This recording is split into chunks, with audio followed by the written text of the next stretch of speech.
star people. This is APM, your cosmic detective and star guide.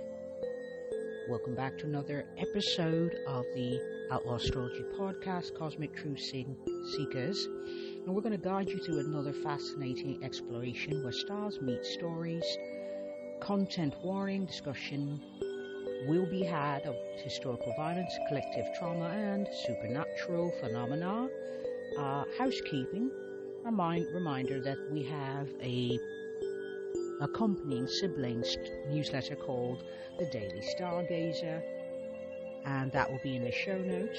So please like, share, and review. Give us 5 stars wherever you listen to podcasts so that others can find the podcast.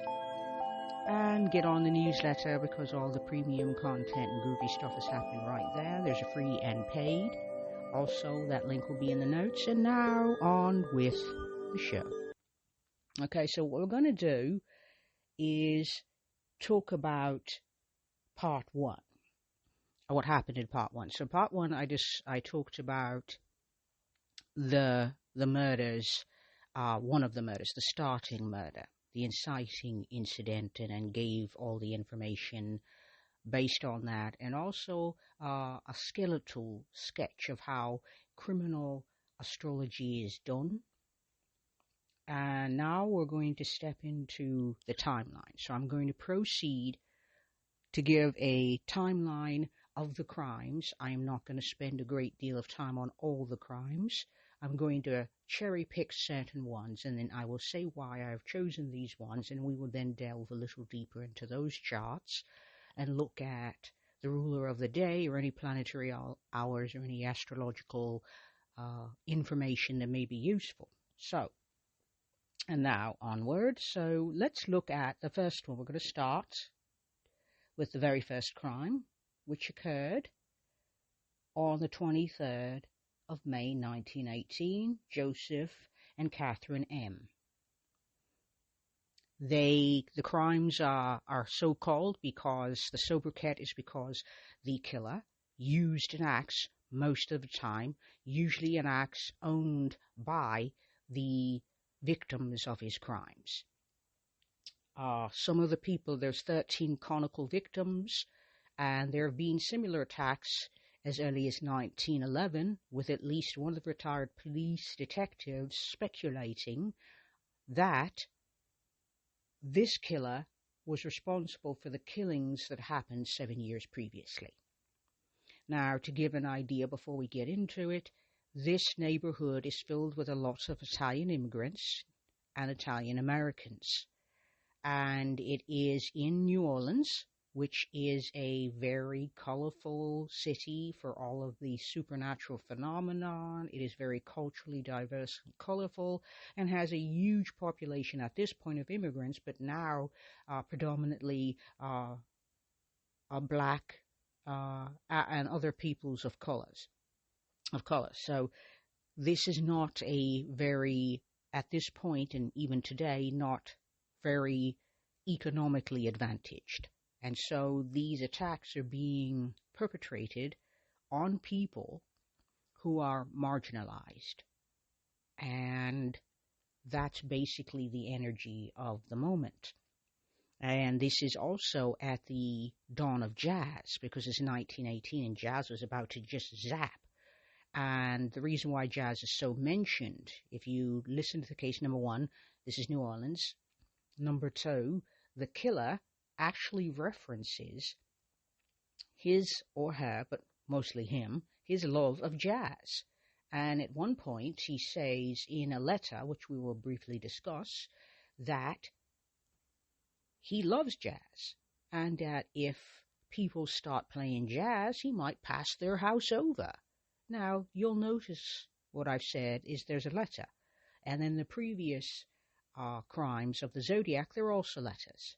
And there were letters with Jack the Ripper, because it seems with these 3, which are all unsolved crimes, even to this day, the killers were very vocal. They didn't want to be invisible completely. They didn't want to be found, but they also didn't want to shut the hell up about their crimes. They wanted to share. They wanted to also kind of make themselves feel special and important and a bit arrogant in their tone, but they wanted to be seen and heard in a certain way and on their own terms. So that is basically a brief setup. These are small business owners for the most part, not, swimming in wealth, trying to do the best they can to live out the promise of the American dream in the early 20th century. And so Joseph and Catherine M. were attacked with an axe, and neither made it. And the axe was eventually found elsewhere, and that's how that worked. And so they weren't able to find a ton of people at this point. There's early days yet. Next is Lewis and Harriet, and this happened on June 27th, 1918. And this crime became the center of a media circus because Harriet constantly changed her story and made all sorts of false statements, according to the police, about the attacks and the character of Lewis. And Lewis fell under suspicion of other crimes that had very little to do with this particular crime, and was suspected of espionage. And keeping in mind, this was at also the same time going on. We were at the tail end at this point of the World War I, and so fears of German spies and attacks and things of that nature would not have been out of place during this time in this city. And so he was arrested for that, which had nothing to do with these crimes, and then arrested again once Harriet, on her deathbed, said that he was her attacker. He was charged again, served 9 months, and was acquitted on the 1st of May 1919 after a 10-minute jury deliberation. This is not the first time I have noticed this in this particular crime.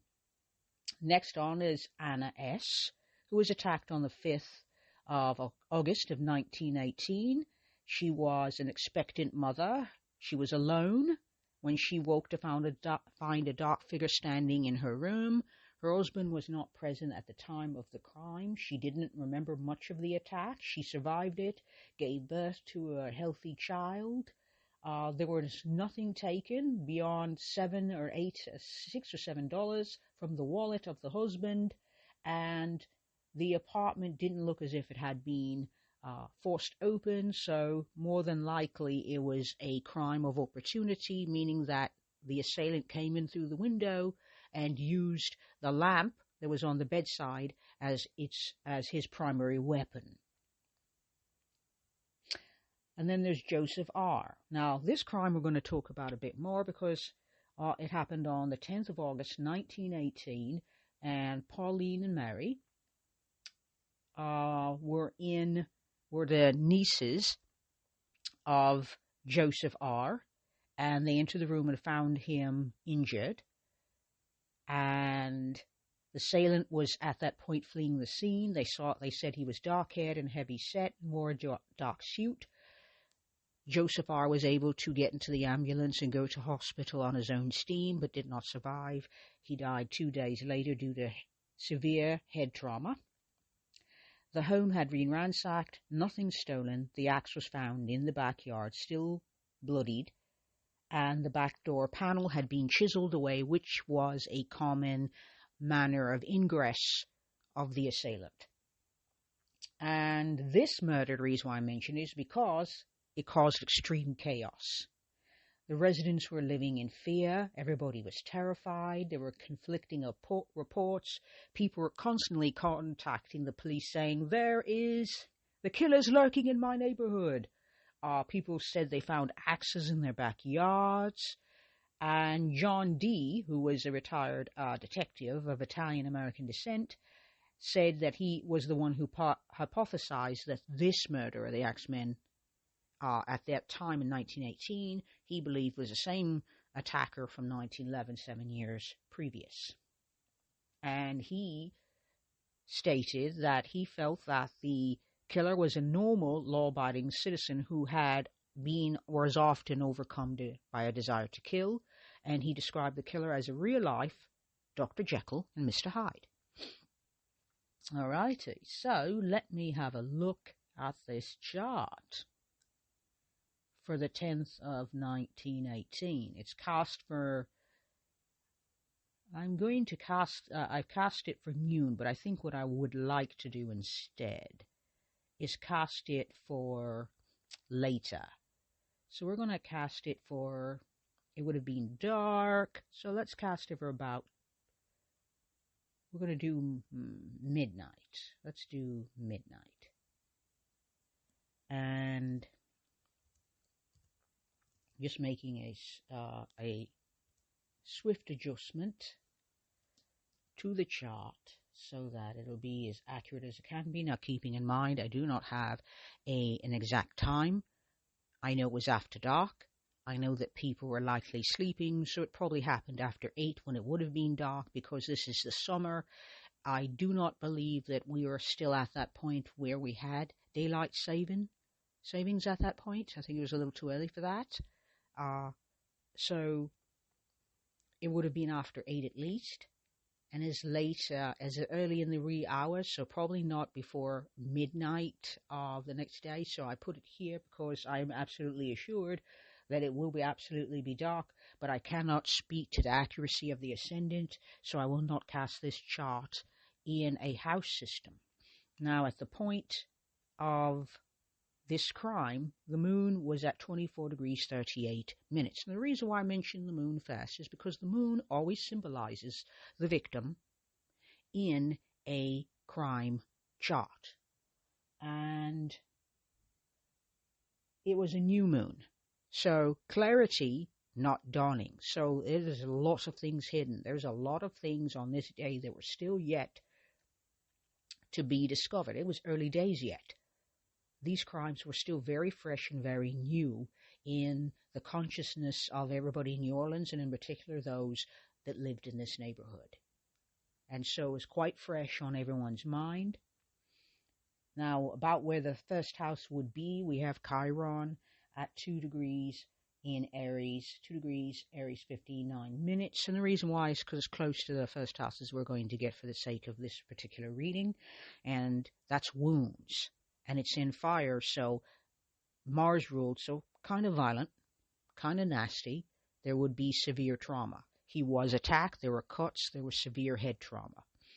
The moon is in the sixth, thereabouts will be called the sixth house, keeping in mind.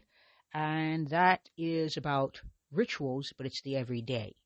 So this person was attacked in their own neighborhood, in their own home, in a, everyday ritual, sleeping, but it was local, So, and it's not that far from the 7th house, which has Mars in Libra. And Mars hanging out there speaks of violence and aggression. So that means someone, I could interpret it as someone who has the ability to strategize, who can be cool-headed when they want to be, but the choice of an axe to a FBI profiler or anybody who profiles would be very telling. Now, I can speculate that an axe requires up close and personal contact. This person wanted to be close. This person took risks to break into people's homes to gain ingress and access to them. And Mars in Libra tells me that this person could at least play nice. Now, keep in mind that, yes, people saw people, but they didn't catch this person. The reason why probably is because he knew the neighborhood really well. He probably would have looked around and sorted out how his victims' lives looked. What were their schedules? What was the planning at this point? So he would have been looking to make certain of opportunities, which suggests not a young person. Someone who might, yes, have the urge to kill, but someone who absolutely the rest of the time could fake it, could play enough. Somebody who probably had stakes in the neighborhood, who wouldn't be out of place walking around, because everybody would notice a stranger. This is 1918, not today. They would have noticed a stranger just turning up in the neighborhood all of a sudden. It's like, what are you doing here kind of vibe. I mean, you're going to notice. So he fit in, which means he probably was a member of the community and was able to put on a very nice, pleasant, law-abiding face. Mars in Libra in the 7th house, because the 7th house always symbolizes the attacker or the perpetrator, and that's what Mars happens to be. And Black Moon Lilith is there at 11 degrees. It's off a bit. And I say that these two are not conjunct, they are co-present, which means that Black Moon Lilith is about what you repress, what is hidden from you. So what we've got is someone underneath a very nice facade. You don't see the aggression.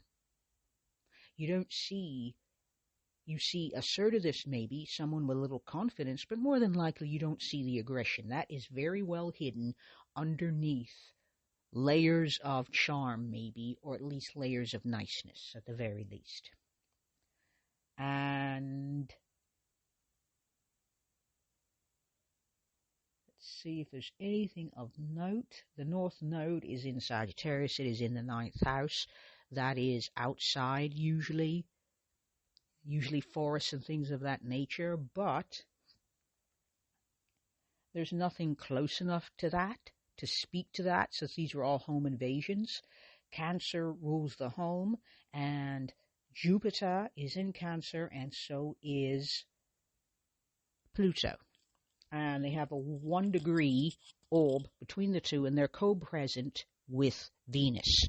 So a sense of belonging, a sense of roots, a sense of home, because if you're coming from another country to this country, the first thing you're going to want to do is bring those traditions over from your other country, Italy, and reestablish them here to create a sense of safety, a sense of security, a sense of connection to your former place of residence, which would have been Italy at that point, or other parts of Europe.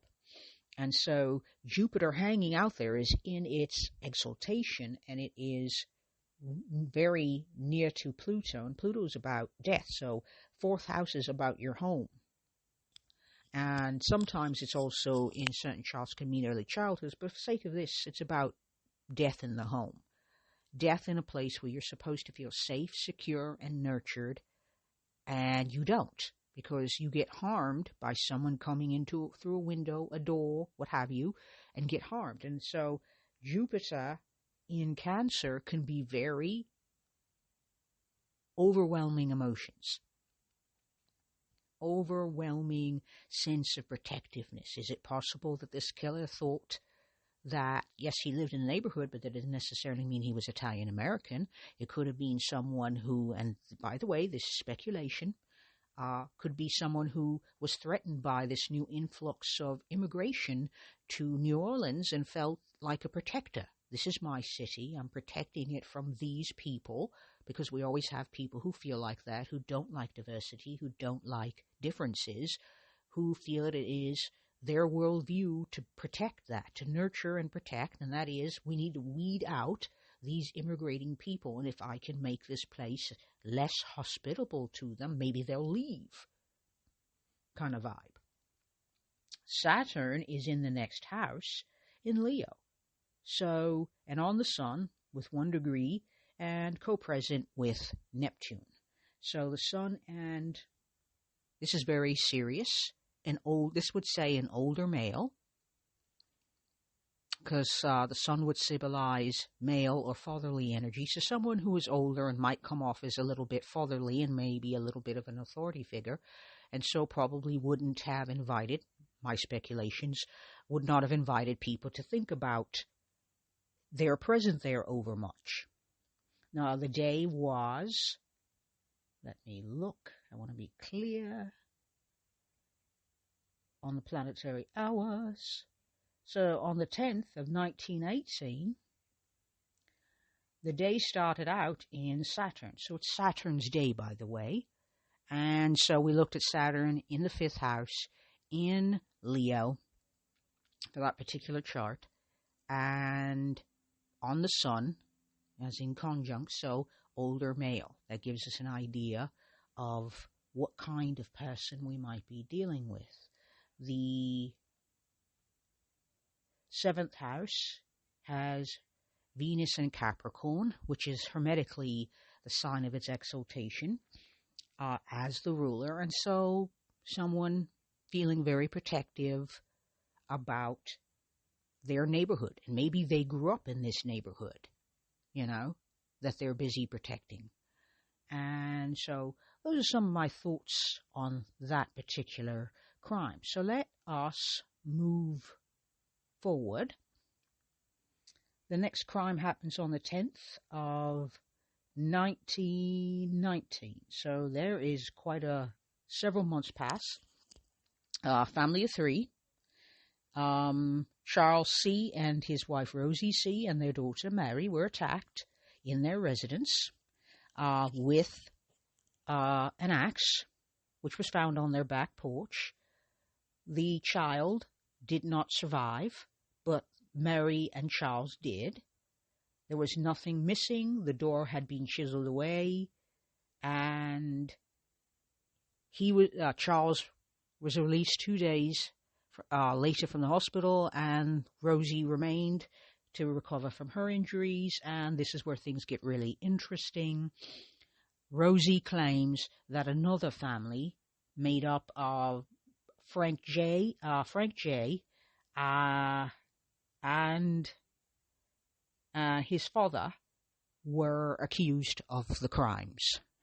The police discounted both her claims because the father was too old, in their opinion, to have the physical capacity to commit the crimes, and the son was too big to fit through the opening that would have allowed the killer to gain ingress, the potential killer, the attempted killer, to allow them to have ingress into their home. But they charged the Frank J. and his father anyway, even though Charles said, "My wife is incorrect, this is not true, these people are not the guilty parties."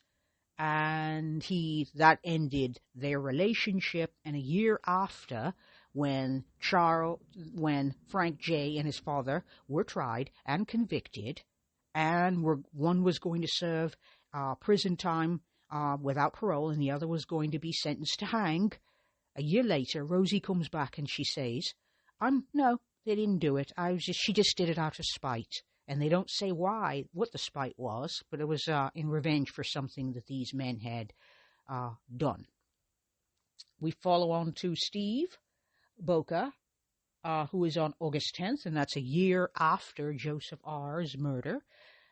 Steve Boca was a grocer, and he was attacked while he slept in his bedroom with an axe, woke up to find a dark figure looming over his bed. After he lost consciousness, he ran to the street and found that his head had been cracked open. So he didn't know he'd been attacked at the time until he ran out in the street after hearing a commotion. And then he ran to the home of a neighbor where he collapsed. And once again, nothing taken from the home. The back door panel had been chiseled away. He recovered from his injuries, didn't remember anything after the attack. And the reason why this one's mentioned is because it was in the same year that the killer wrote a letter which was dated on the 13th of March. And so this came after the infamous Axeman letter. On the 3rd of September 1919, Sarah L. was attacked in her flat, and neighbors came to check on her. She lived alone. She did not answer and could not be roused. They found her unconscious. She had suffered a severe blunt head trauma injury, and the killer had gained ingress into the flat through an open window, attacked her with a blunt object.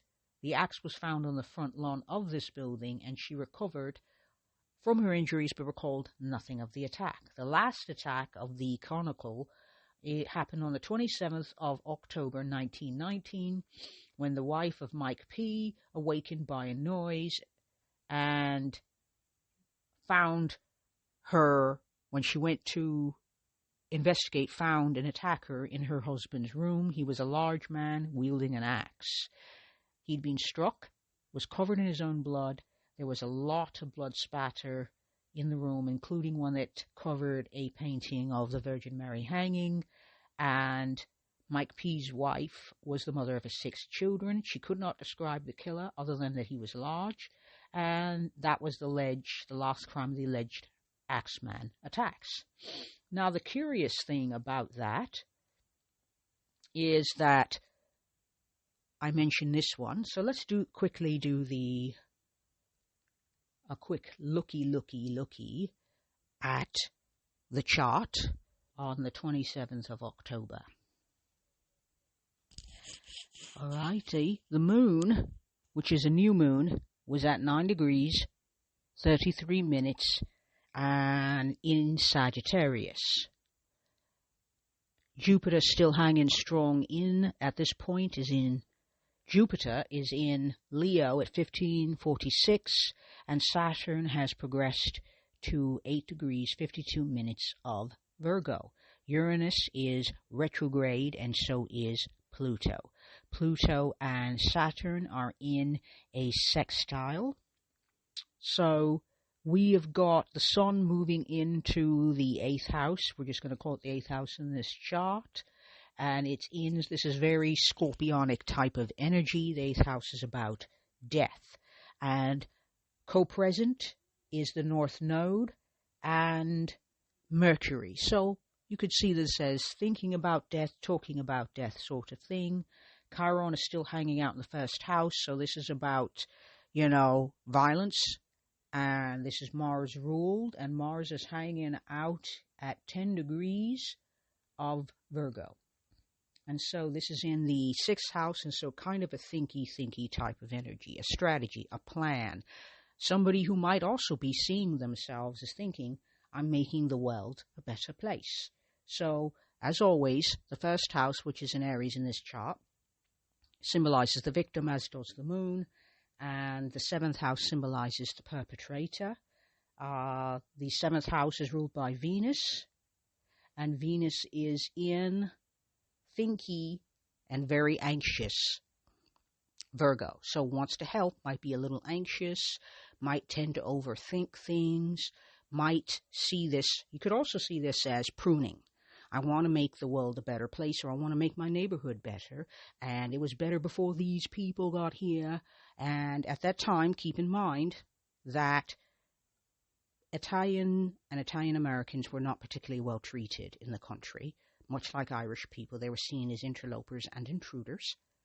And so there was a lot of anti-immigrant sentiment, in particular when these two groups started to move to the United States, to the eastern seaboard and other parts. They met with a lot of persecution, a lot of oppression, a lot of violence, because people resented their presence.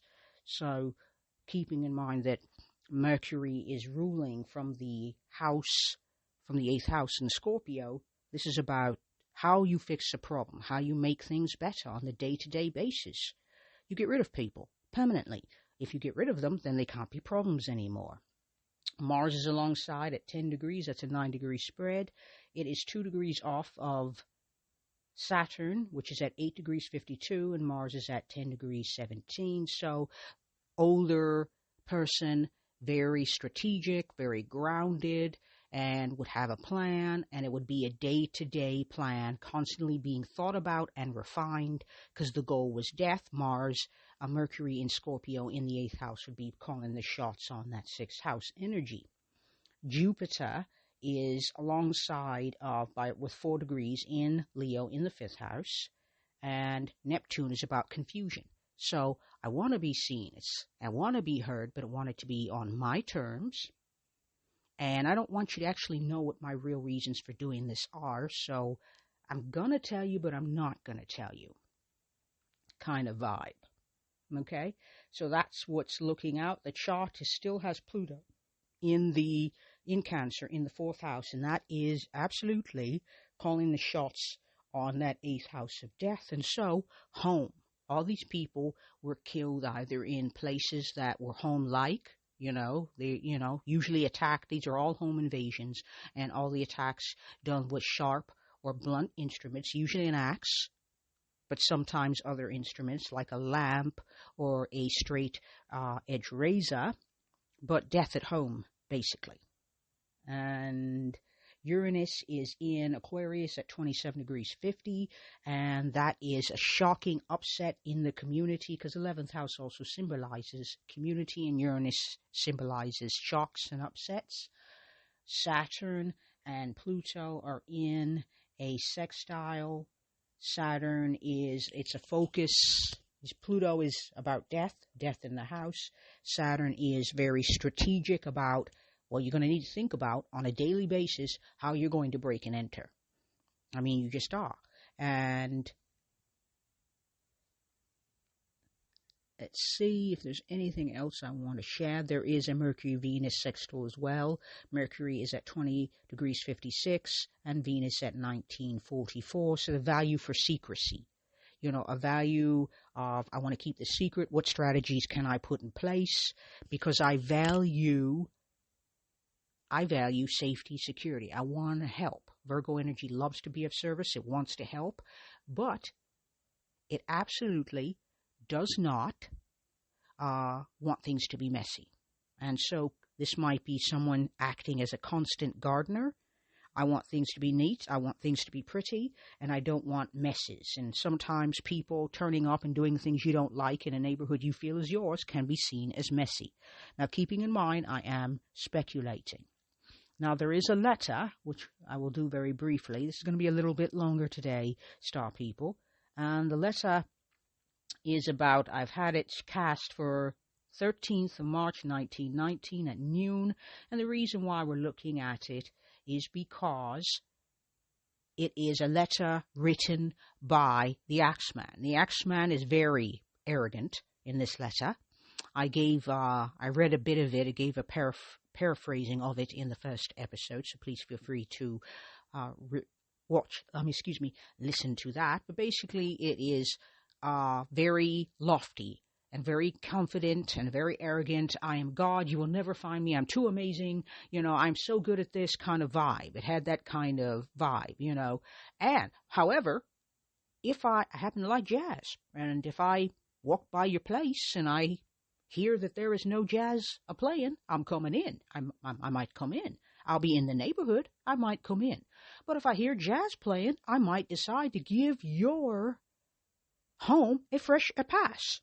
And so we have a lot of energy in the first house. Chiron is now joined by Mars and Mercury and also Venus. So this is more of a very fierce energy.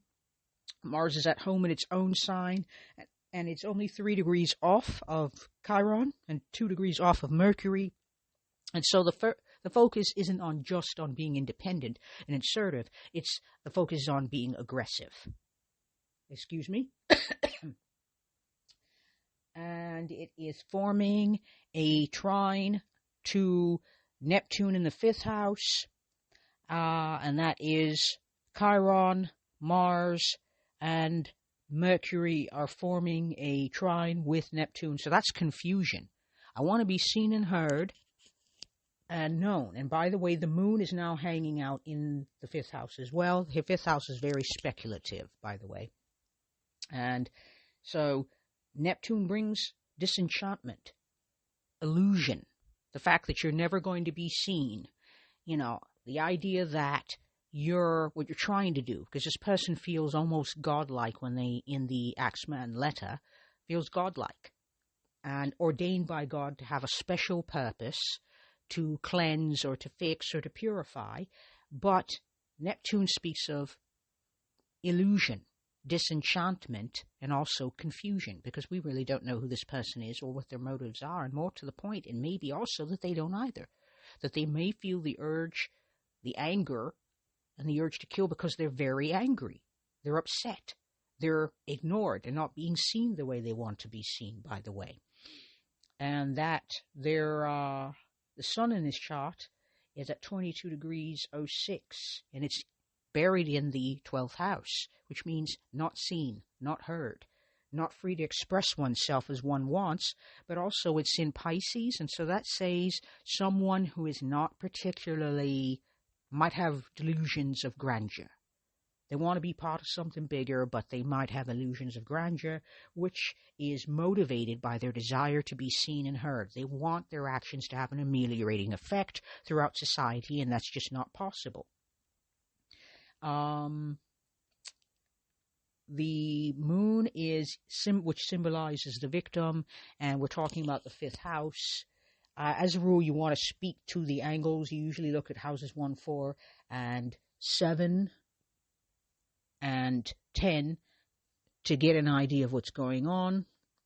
And we've got the moon and Saturn hanging out together with a 4-degree orb. And so victim and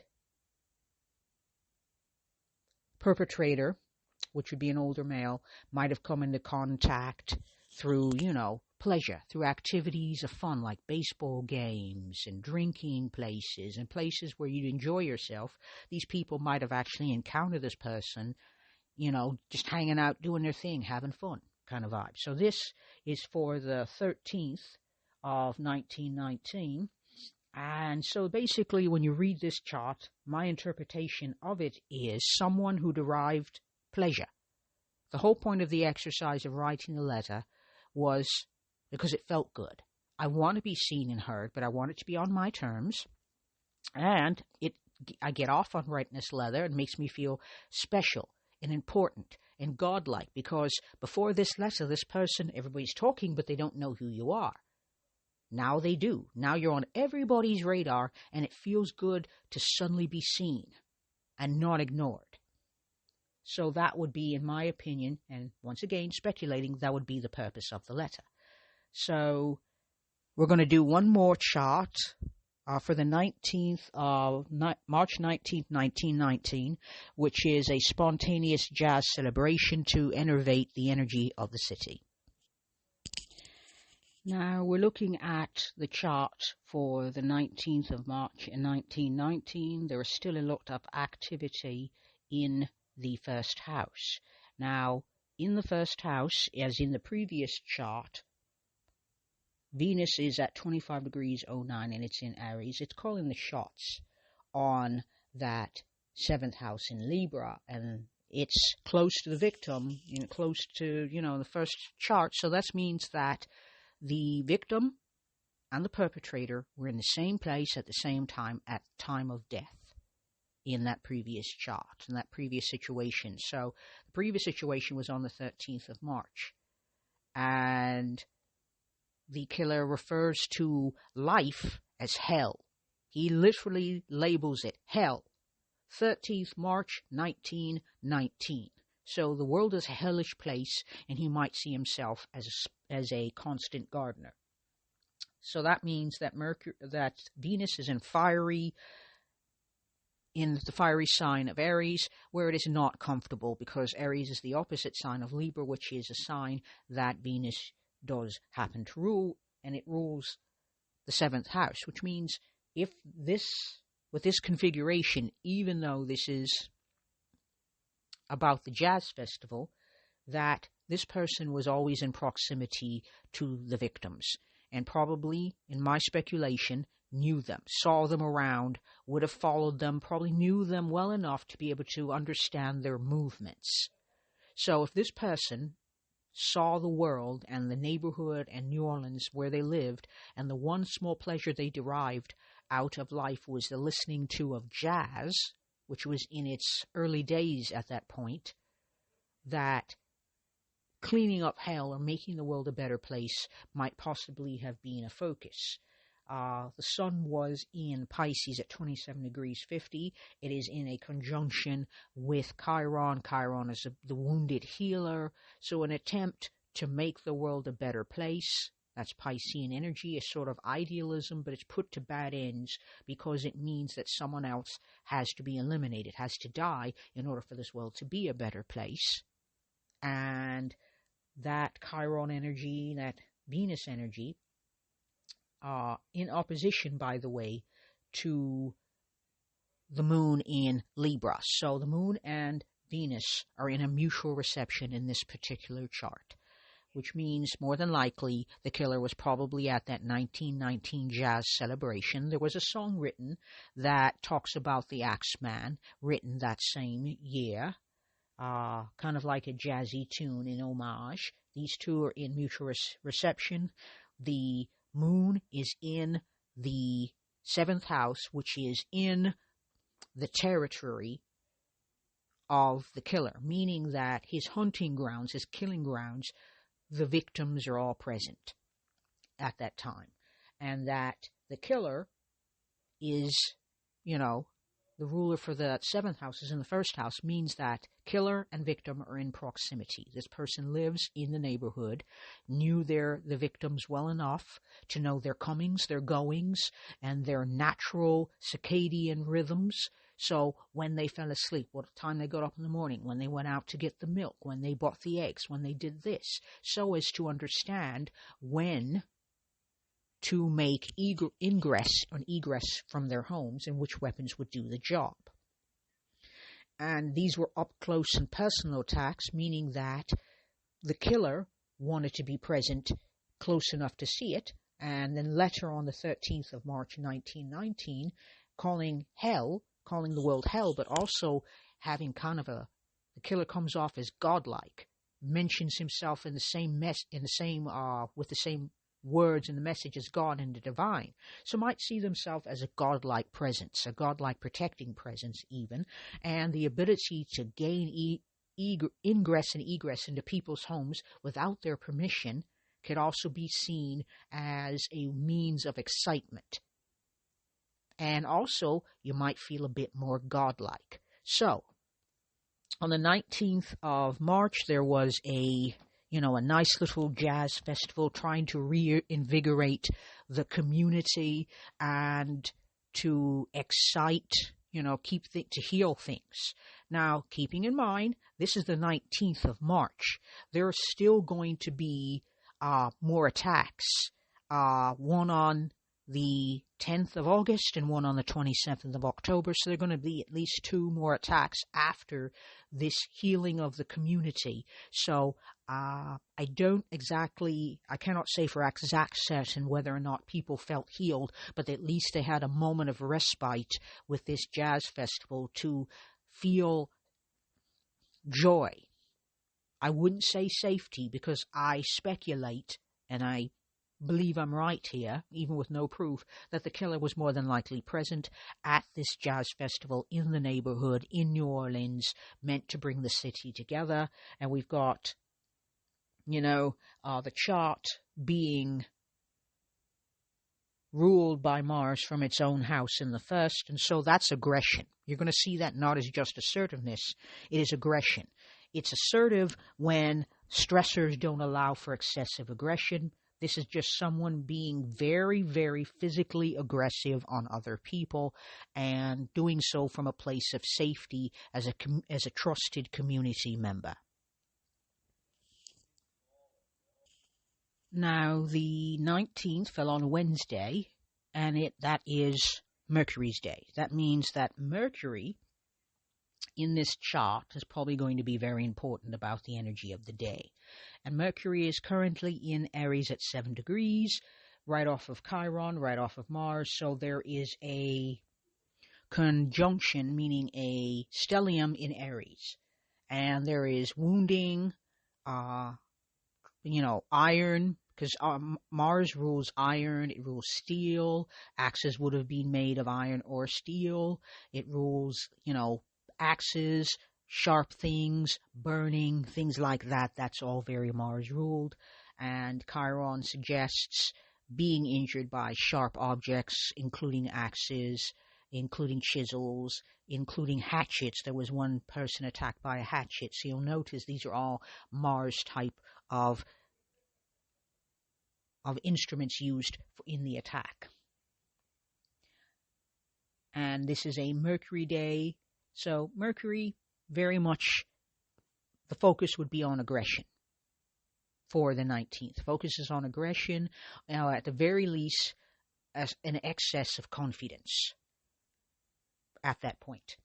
So that is what the planetary hours can tell us on that thing, on that particular day. And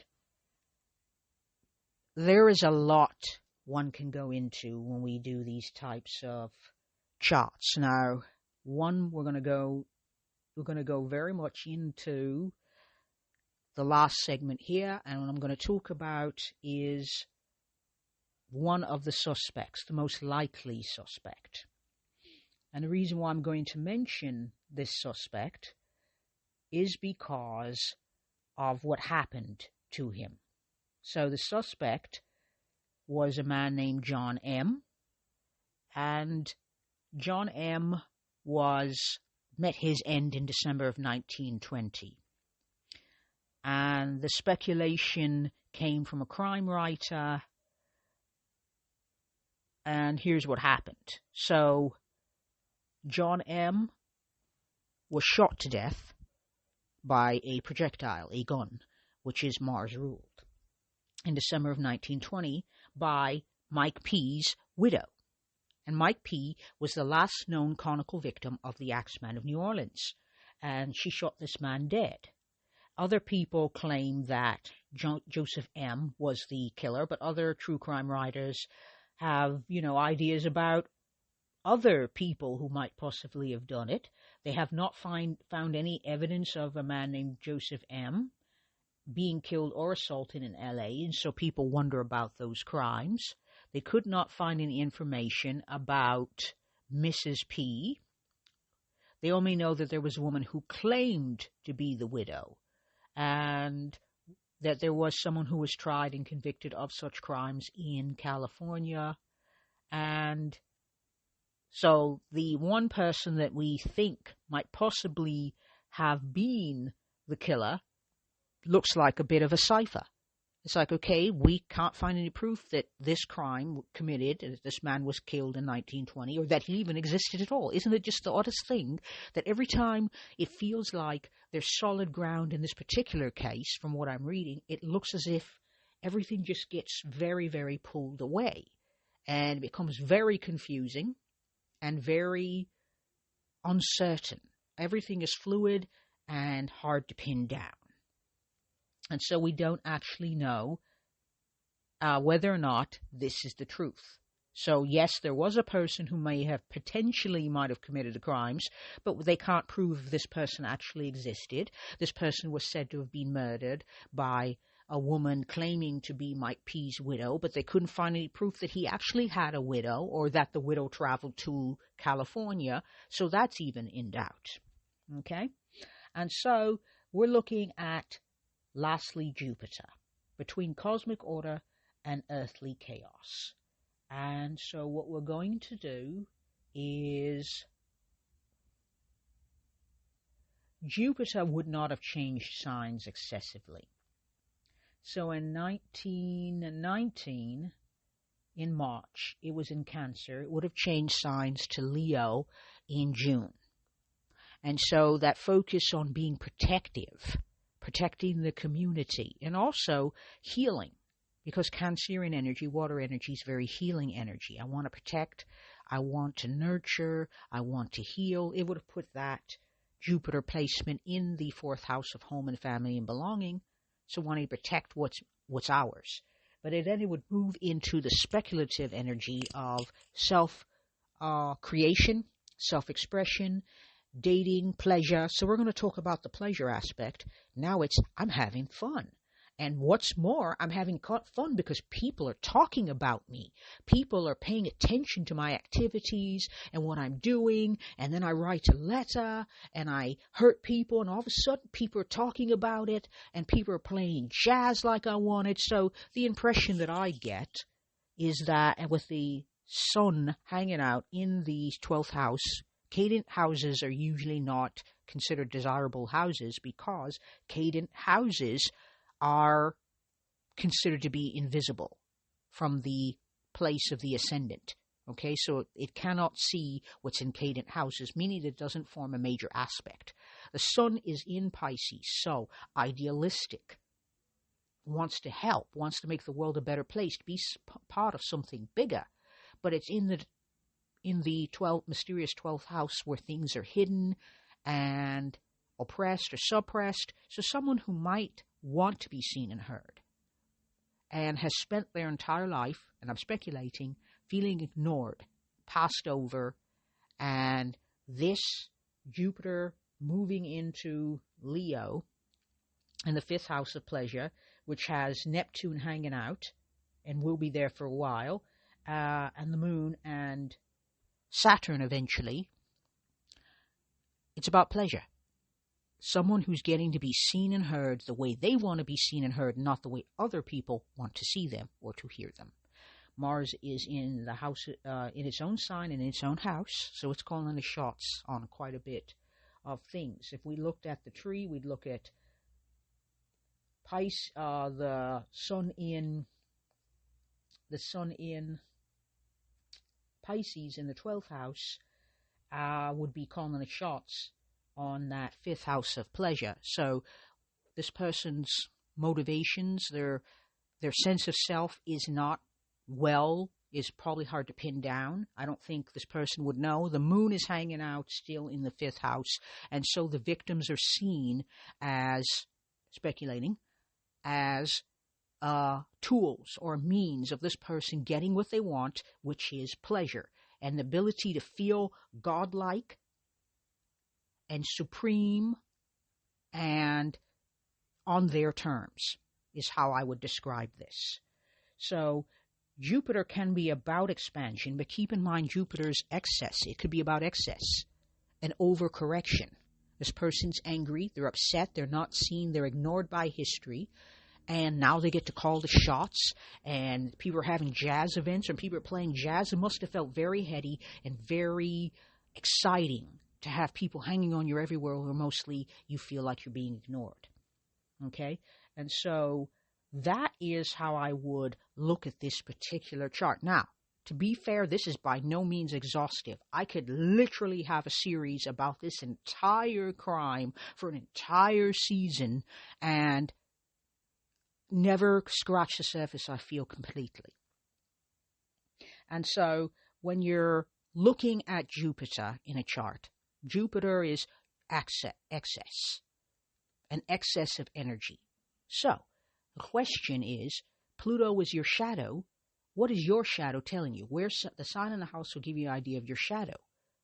And Jupiter will give you an idea of your excesses, especially if it's in talking to Mars and having a conversation with Mars. And it's not, because it's a little further along in Leo. But it's about, how do you handle aggression? How do you assert yourself? That's Mars. How do you handle your shadow? How do you handle your hidden drives? I mean, they're hidden. What can you make more aware? What does your shadow look like? How do you experience it? And Jupiter, how do you deal with excess?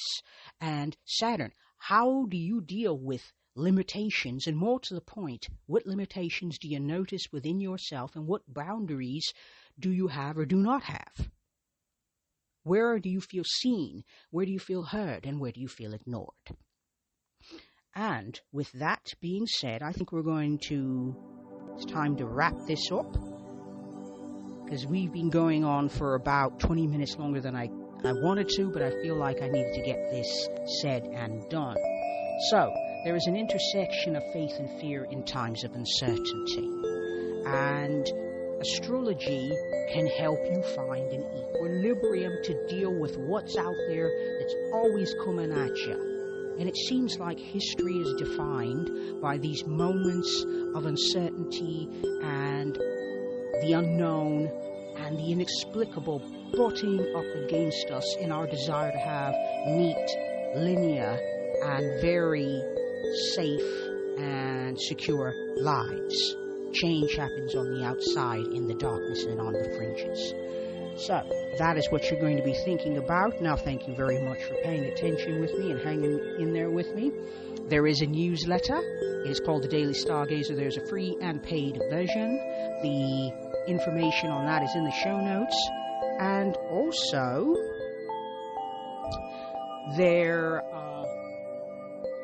this is the episode 10, and that means this is the last episode for the season 8. There will be a 3-week hiatus while I come up with new content and rest and refresh myself. I invite everybody else to do the same. You need to nurture your moon as much as possible, and this is how I'm choosing to nurture mine. And also you can find the Outlaw Astrology podcast. You'll find us on Outlaw Astrology on Instagram and Pinterest, and also on YouTube. Thank you very much for listening. Peace, star people, and may your days be bright, be centered, and be grounded. This is APM. Peace.